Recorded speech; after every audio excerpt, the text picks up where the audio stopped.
Assalamualaikum warahmatullahi wabarakatuh. Salam sejahtera untuk kita semua. Om Swastiastu, Namo Buddhaya, salam kebajikan.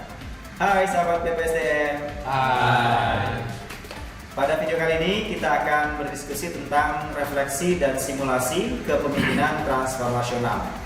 Ini merupakan bab keempat dari mata pelatihan kepemimpinan transformasional pada pelatihan kepemimpinan administrator. Setelah sahabat BPSDM mempelajari bab 3 tentang konsep dasar coaching dan mentoring, maka pada video ini kita akan berdiskusi lebih mendalam dengan para pengampu agenda 2 yang kita lihat para bapak-bapak yang ganteng-ganteng di depan kita ini. Sebelumnya saya perkenalkan terlebih dahulu, di tengah kita ada para coach. Ini ada 2 orang, yaitu Coach Mahmudan. Assalamualaikum. Kemudian Coach Ahmad Denny. Assalamualaikum. Dan yang di sebelah kanan saya yang tidak kalah ganteng yaitu Pak Gatot. Assalamualaikum. Kemudian yang paling ujung Pak Edam. Ya. Assalamualaikum. Dan saya sendiri Iman Iskandar. Yang kami bertiga nanti akan bertanya, menggali, bertindak selaku coaching. Baik, saya yang pertama kita ke Pak Edam terlebih dahulu. Silakan Pak Edam. Baik, terima kasih Mas Iman. Saya sudah mempelajari pada bab sebelumnya tentang konsep dasar daripada coaching dan mentor. Saya menemukan kata-kata yang sungguh bagus lah, namanya grow. Nah, saya beruntung sekali hari ini ketemu sama Coach Mahmudan.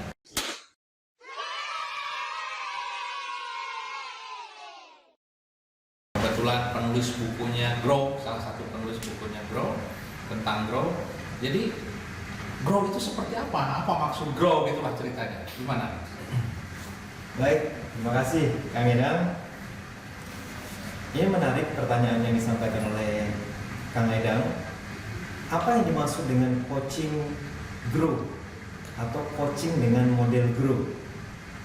Coaching dengan model grow itu merupakan sebuah akronim.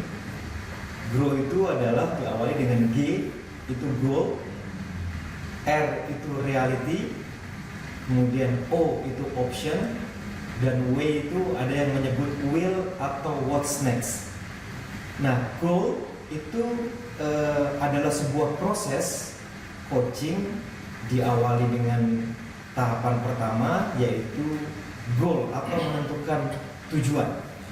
Selanjutnya mengidentifikasi permasalahan-permasalahan atau reality, kemudian dilanjutkan dengan memilih dari berbagai macam alternatif penyelesaian masalah, itu option, dan terakhir adalah mengambil tindakan atau melaksanakan tindakan, yaitu what's next atau will. Demikian. Jadi singkatan ya, akronim GROW itu ya. Betul.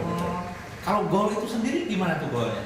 Oke, baik. Ini yang dimaksud dengan goal dalam sebuah proses coaching model grow, itu goal adalah bagaimana kita menetapkan tujuan, atau dengan cara yang sederhana kita bisa menyatakan, jika kita tidak tahu, jika Anda tidak tahu apa yang Anda inginkan, maka Anda tidak akan tahu bagaimana kondisi yang diharapkan.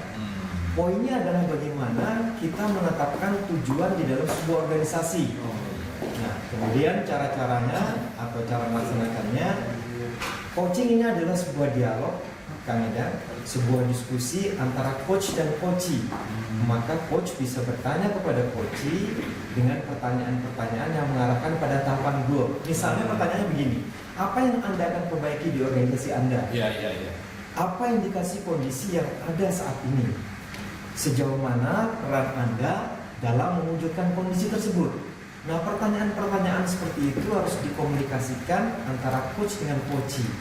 Nah, selanjutnya pertanyaan itu bisa dikembangkan dengan berapa lama waktu yang Anda butuhkan untuk mencapai kondisi tersebut. Bagaimana Anda tahu bahwa tujuan yang kita tetapkan sudah berhasil, atau bagaimana mengukur keberhasilan di dalam tujuan tersebut. Nah, prinsipnya goal itu adalah menetapkan tujuan yang ingin dicapai di dalam sebuah organisasi. Demikian. Iya, Pak Mahmudan. Iya Pak Gatot. Tadi yang kedua adalah R ya, Betul. healthy. Nah, kalau gurunya tadi sudah disampaikan, kira-kira R-nya itu menjadi apa ini Pak? Oh, betul. Ya. Menarik sekali nih pertanyaan Pak Gatot ini. Terima kasih. Jadi R itu adalah reality. Bagaimana kita mengidentifikasi masalah-masalah yang dihadapi dalam sebuah organisasi. Masalah ini harus dipetakan, diidentifikasi dengan baik. Apa yang terjadi pada kondisi organisasi saat ini?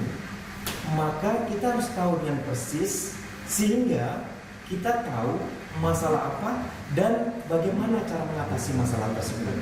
Nah, seperti yang saya katakan tadi bahwa coaching ini adalah sebuah proses dialog, maka coach bisa bertanya kepada coachingnya apa yang terjadi pada saat ini di organisasi Anda. Masalah apa yang terjadi di organisasi Anda? Lalu siapa-siapa pemangku kepentingan, siapa-siapa yang terlibat di dalam menyelesaikan atau mengatasi atau mengidentifikasi masalah tersebut. Kemudian kita harus identifikasi jika masalah ini diselesaikan, apakah kemudian masalah itu berlanjut, berkesinambungan. Kalau tidak diselesaikan, apakah berlanjut? Kemudian dampaknya terhadap organisasi seperti apa? Nah, pertanyaan-pertanyaan ini harus dikomunikasikan, didialogkan dengan antara coach dan coachee sehingga tergambarkan permasalahan yang jelas. Nah, selanjutnya kalau masalah-masalah itu ditemukan, kemudian Anda sudah melakukan sesuatu mengatasi masalah tersebut, apa saja yang sudah dilakukan selama ini untuk mengatasi masalah tersebut? Bagaimana hasil yang sudah diperoleh saat ini? Kemudian apa yang akan terjadi atau apa kendala-kendala yang dihadapi di dalam permasalahan mengatasi permasalahan tersebut, dan apa saja yang belum diatasi. Nah, sehingga coaching ini Pak bisa memberikan gambaran bahwa di dalam organisasi itu ada tujuan yang ditetapkan, kemudian ada masalah yang bisa diidentifikasi. Demikian Pak. Jadi betul-betul itu kita melihat real dan saat itu ya. Jadi ibarat kalau kita melihat sesuatu kemudian kita foto, jadi kita memetakan, memotret saat itu kondisi dari apa yang dia dilakukan, dialami oleh coach itu ya. Betul sekali, tepat sekali Pak. Ya. Wow, menarik sekali ya Pak Gatot ya, sahabat BBSDM ya. Jadi konsep grow ini yang pertama tadi sudah coaching, jadi harus tahu tujuan begitu ya Coach Mahmudan ya dan Coach Denny ya. Kemudian tahu realitinya, masalah-masalah yang terjadi seperti apa. Lalu selanjutnya adalah options. Nah, mungkin sahabat BBSDM semakin pengen tahu nih option itu seperti apa Coach Mahmudan. Wah, ini menarik nih, semakin menarik pertanyaannya. Untuk menjawab pertanyaan ini di sebelah saya kebetulan ada Coach Denny. Silakan Coach. Oke, saya mencoba untuk merespon apa yang ditanyakan oleh Mas Iman. Terima kasih atas kesempatannya.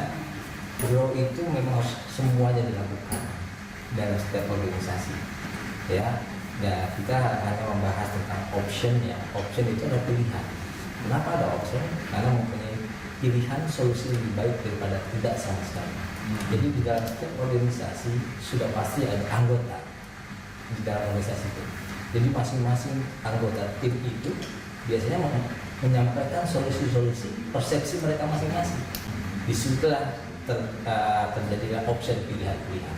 Nah, biasanya coach itu menanyakan kepada coach apakah solusi yang bisa Anda lakukan.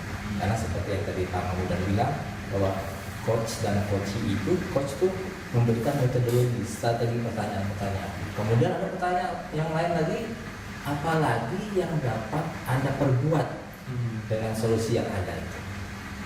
Kemudian kita kembangkan lagi, setelah mereka perbuat solusi apa, apakah untung rugi dari solusi yang ditentukan itu sebagai pilihannya. Dan yang terakhir yang perlu mereka diskusikan, apakah yang akan terjadi dengan organisasi jika solusi tersebut belum terselesaikan. Itulah salah satu strategi bertanya yang kita lakukan sebagai coach kepada coaching. Jadi mengenai option. Jadi pilihan-pilihan itu justru digali dari coach sendiri ya, Iya. Coach Denny ya. Karena memang coaching itu coach tugasnya hanya memberikan metodologi strategi pertanyaan biarlah mereka yang aktif. Ya, kalau yang dijelaskan tadi memang anu sekali ya. Kita bisa atau si coaching ini kan menggali gitu ya, menggali lalu memberikan pilihan. Nah sekarang kalau saya misalnya sebagai coachingnya ini what's next-nya, B-nya kan tadi what's next ya. Apa yang bisa dilakukan? Apakah saya harus melakukan apa yang saya sendiri atau coach Denny ini akan memberikan ini loh yang bagus gitu. Gimana nih? Jadi coach itu tidak punya wewenang untuk memilih, biarkan gitu mereka yang memilih. Coach yang memilih. Kita hanya memberikan metodologinya saja, karena memang yang harus aktif pada coachingnya.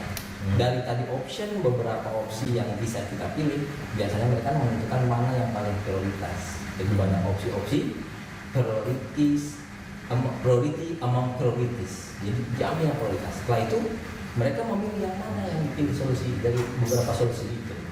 Kemudian sejauh manakah solusi tersebut dapat mengatasi masalah yang ada dalam organisasi. Kemudian ada pertanyaan yang berkembang lagi, bagaimana cara Anda mengetahui bahwa solusi tersebut berhasil? Itu pasti kita ada tools tersendiri untuk memecahkan masalah yang what next after option kita pilih gitu. Kemudian kapan akan dimulai solusi tersebut? Ada lagi siapa saja yang harus tahu tentang rencana Anda ini. Jadi kita juga jangan lupa ada prinsip 5W 1H itu harus lengkap gitu ya. What, where, when, who, how much, how many, itu juga harus kita bahas juga secara tim. Kemudian kita bisa menggunakan skala 1 sampai 10. Yang skala paling 1 itu yang minimum ya, kalau yang 10 itu yang maksimal. Jadi seberapa besar komitmen Anda dan tim untuk melaksanakan solusi yang sudah dipilih tadi. Dan yang terakhir, apakah ada halangan untuk mencapai poin 10 yang tertinggi itu? Bagaimana cara solusinya selanjutnya? Dan yang terakhir, apalagi akan dilakukan untuk mencapai benar-benar maksimal 10 nilainya sekarang. Jadi memang komunikasi, sosialisasi dan kolaborasi harus benar-benar dilakukan secara efektif sehingga growth secara keseluruhan bisa maksimal. Kalau gitu itu pengalaman ini kan coach Denny ini kan sudah pengalaman banget ya nanganin bermacam-macam. Ya. Ada target waktu enggak gitu? Memang sebaiknya segala sesuatu ya seperti prinsip 5W 1H memang harus ada target waktu ditentukan. Karena kalau tidak ada target, beda persepsi kita dengan orang lain beda. Ada yang bilang seminggu itu terlalu cepat, ada yang seminggu itu ada terlalu lama. Jadi memang sebaiknya ditentukan targetnya. Karena ada juga orang berpikir masih lama waktunya, nanti injury time saja. Ya, SKS. Tapi belum tentu yang SKS atau yang dipikir lama lebih baik atau sebaliknya. Tapi memang itu passion orang, cara kerjanya beda. Nah, pas menetapkan target itu seperti apa? Target waktunya? Ya, kita atas kesepakatan yang bersama. Ya, ada kadang-kadang kita ditentukan ada target pimpinan, ada target kelompok, dan mungkin target tahunan, bulanan, ada triwulan atau semesteran. Yang penting tim yang menentukan target. Baik, luar biasa. Jadi model grow ini memang model yang cukup populer ya, coach ya, coach Mahmud dan coach Denny ya, untuk membantu coach ya dalam konteks pelatihan kepemimpinan administrator ini adalah upaya para coach untuk merealisasikan rencana aksi perubahan ya, betul ya. Betul. Nah, mudah-mudahan dengan video ini, dengan diskusi kita tentang refleksi dan simulasi kepemimpinan transformasional ini membantu sahabat BPSDM sekalian untuk mempelajari lebih lanjut ya tentang materi kepemimpinan transformasional. Sekali lagi saya ucapkan terima kasih kepada Coach Mahmudan, Coach Denny, moderator Pak Edang yang sudah kita berdiskusi ya pada video kali ini. Terima kasih juga sahabat BPSDM, selamat belajar melanjutkan sesi yang berikutnya. Terima kasih. Wabillahi taufiq wal hidayah. Wassalamualaikum warahmatullahi wabarakatuh. Waalaikumsalam.